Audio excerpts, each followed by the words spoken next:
Assalamualaikum warahmatullahi wabarakatuh. Halo semuanya, perkenalkan kami dari kelompok 4. Pada kesempatan kali ini, kami akan mempresentasikan hasil diskusi kami dengan tema Ekonomi Demokrasi Terpimpin. Semoga melalui video ini, kita semua bisa lebih memahami tentang materi yang akan kami sampaikan. Selamat menyaksikan. Latar belakang.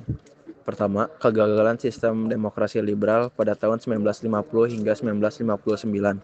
Pada masa demokrasi liberal, ekonomi Indonesia tidak stabil sehingga terjadi defisit anggaran, inflasi tinggi, dan ketergantungan pada bantuan luar negeri. Lalu pemerintah sering berganti sehingga kebijakan ekonomi tidak konsisten. Yang kedua, Dekret Presiden 5 Juli 1959. Presiden Soekarno mengeluarkan dekret untuk kembali ke UUD 1945. Dengan dekret ini, Indonesia memasuki masa demokrasi terpimpin di mana kekuasaan lebih terpusat pada presiden. Yang ketiga, munculnya konsep ekonomi terpimpin. Soekarno ingin agar ekonomi dikelola secara terpusat dan terencana oleh negara.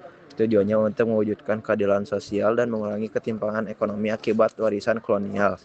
Lalu yang keempat, keinginan mewujudkan kemandirian nasional. Pemerintah ingin bebas dari terpengaruh ekonomi asing, banyak perusahaan asing, terutama milik Belanda, dinasionalisasi. Selanjutnya ada ciri-ciri. Yang pertama, ciri-ciri ekonomi demokrasi terpimpin. Pemerintah negara memegang peranan utama dalam mengatur kegiatan ekonomi. Perencanaan ekonomi bersifat terpusat top down oleh pemerintah pusat. Swasta dibatasi, terutama yang dianggap pro barat. Banyak perusahaan asing dinasionalisasi, diambil alih oleh negara lain. Ekonomi diarahkan untuk mendukung politik konfrontasi dan ideologi nasional. Rakyat dilibatkan secara terbatas, lebih banyak diarahkan daripada diberi kebebasan berusaha. Yang kedua, kebijakan ekonomi utama. Program benteng lanjutan bertujuan memperdayakan pengusaha pribumi. Rencana Pembangunan Nasional Semesta berencana 1961 sampai 1969. Program ambisius 8 tahun yang gagal dilaksanakan sepenuhnya karena kekurangan dana. Nasionalisasi perusahaan Belanda 1959 sampai 1960, terutama setelah konflik Irian Barat. Devaluasi mata uang 1959 dan 1965. Menurunkan nilai uang untuk menekan inflasi, tapi hasilnya gagal. Lalu yang terakhir, peningkatan peran BUMN dalam sektor-sektor vital, perdagangan, industri dan transportasi. Selanjutnya ada kebijakan ekonomi utama. Yang pertama, program benteng lanjutan. Latar belakang, setelah Indonesia merdeka, perekonomian masih didominasi oleh pengusaha asing terutama Belanda. Pemerintah ingin membangun ekonomi nasional yang lebih mandiri.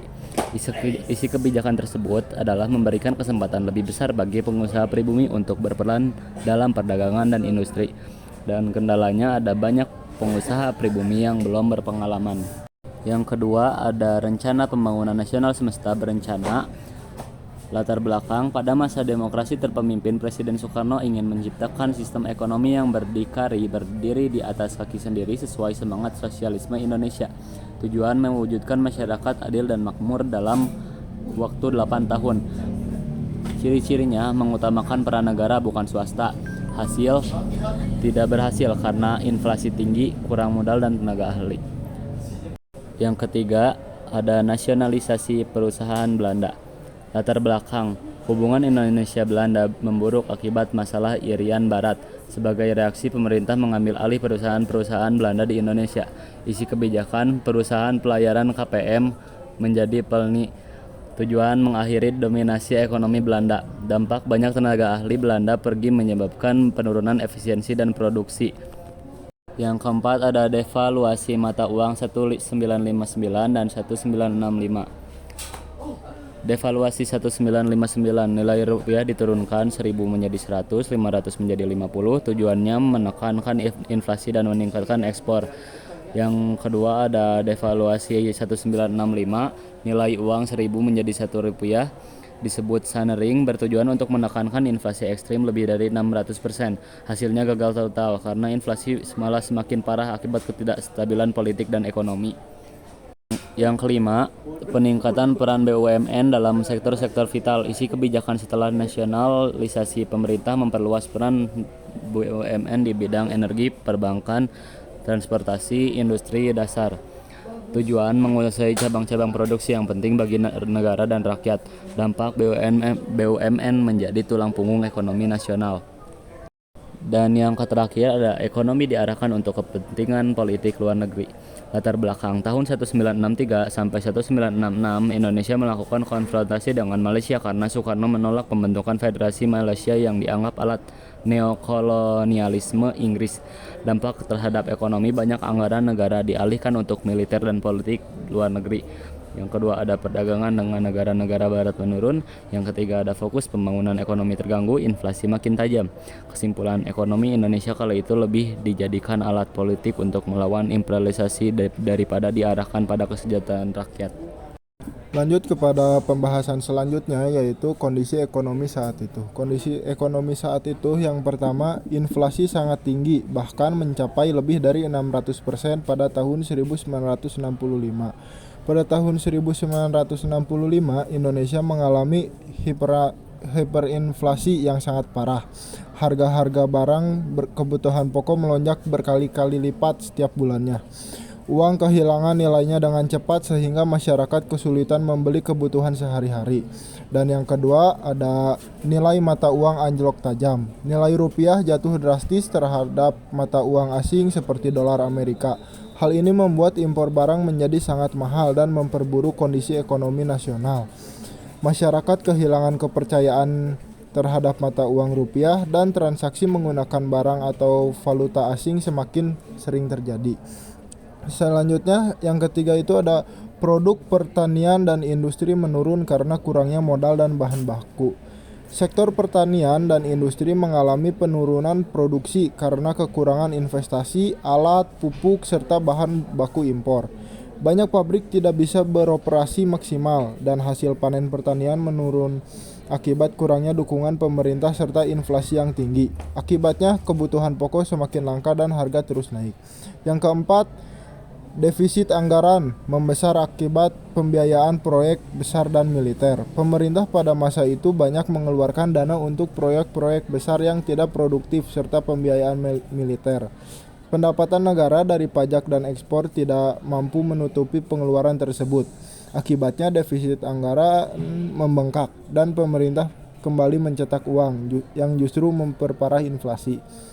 Yang selanjutnya itu yang kelima, utang luar negeri meningkat. Untuk menutupi kekurangan dana dan membiayai proyek-proyek pembangunan, pemerintah Indonesia mengambil pinjaman dari negara lain. Namun penggunaan utang tersebut tidak terkelola secara efisien, sehingga tidak banyak membantu perbaikan ekonomi. Yang keenam, yang terakhir, rakyat mengalami kesulitan ekonomi, harga-harga naik dan daya beli menurun. Akibat dari semua kondisi di atas, masyarakat menjadi pihak yang paling menderita. Harga kebutuhan pokok melambung tinggi sementara pendapatan tidak bertambah. Daya beli masyarakat menurun drastis menyebabkan kemiskinan meluas dan tingkat kesejahteraan rakyat menurun tajam. Banyak keluarga kesulitan memenuhi kebutuhan dasar seperti makanan, pakaian, dan pendidikan. Yang selanjutnya ada dampak ekonomi. Yang pertama, dampak ekonomi demokrasi terpimpin, yaitu pemerintah selalu banyak campur tangan dalam kegiatan ekonomi. Lalu kebijakan ekonomi lebih berorientasi politik bukan dengan kesejahteraan rakyat, yang mengakibatkan inflasi melonjak tajam hingga lebih dari 600%, harga barang melambung tinggi, dan nilai uang merosot drastis. Banyak proyek pembangunan tidak selesai karena kekurangan dana. Pemerintah berusaha menampilkan kejayaan bangsa melalui proyek-proyek besar. Namun, karena pengelolaan keuangan negara tidak efisien dan anggaran sangat terbatas, banyak proyek tersebut berhenti di tengah jalan. Yang ketiga, terjadi kelangkaan barang dan meningkatnya kemiskinan. Menurunnya hasil pertanian dan produksi industri menyebabkan kelangkaan barang di pasaran. Yang keempat, menurunnya kepercayaan dunia internasional terhadap ekonomi Indonesia. Ketidakstabilan ekonomi dan politik pada masa itu membuat banyak negara asing kehilangan kepercayaan terhadap Indonesia. Investor asing menarik diri, bantuan ekonomi dari luar negeri berkurang, dan hubungan perdagangan internasional menurun. Yang kelima, muncul semangat nasionalisme ekonomi. Meskipun situasi ekonomi memburuk, pemerintah berusaha menumbuhkan semangat nasionalisme ekonomi. Yang keenam, defisit anggaran dan pencetakan uang baru. Defisit anggaran negara terus meningkat karena pengeluaran pemerintah melebihi pemasukan. Untuk menutupi kekurangan tersebut, pemerintah mencetak uang dalam jumlah besar. Namun, kebijakan ini justru memperburuk inflasi dan menurunkan nilai mata uang Indonesia. Jadi dapat disimpulkan bahwa sistem ekonomi demokrasi terpimpin bercita-cita mewujudkan keadilan sosial dan kemandirian nasional sesuai dengan semangat Undang-Undang Dasar 1945. Namun, campur tangan politik terlalu besar dan manajemen ekonomi yang lemah menyebabkan tujuan itu gagal tercapai. Akibatnya, pada tahun 1966, ekonomi Indonesia mengalami krisis berat yang akhirnya mendorong lahirnya kebijakan baru di masa Orde Baru. Terima kasih atas perhatiannya. Assalamualaikum warahmatullahi wabarakatuh.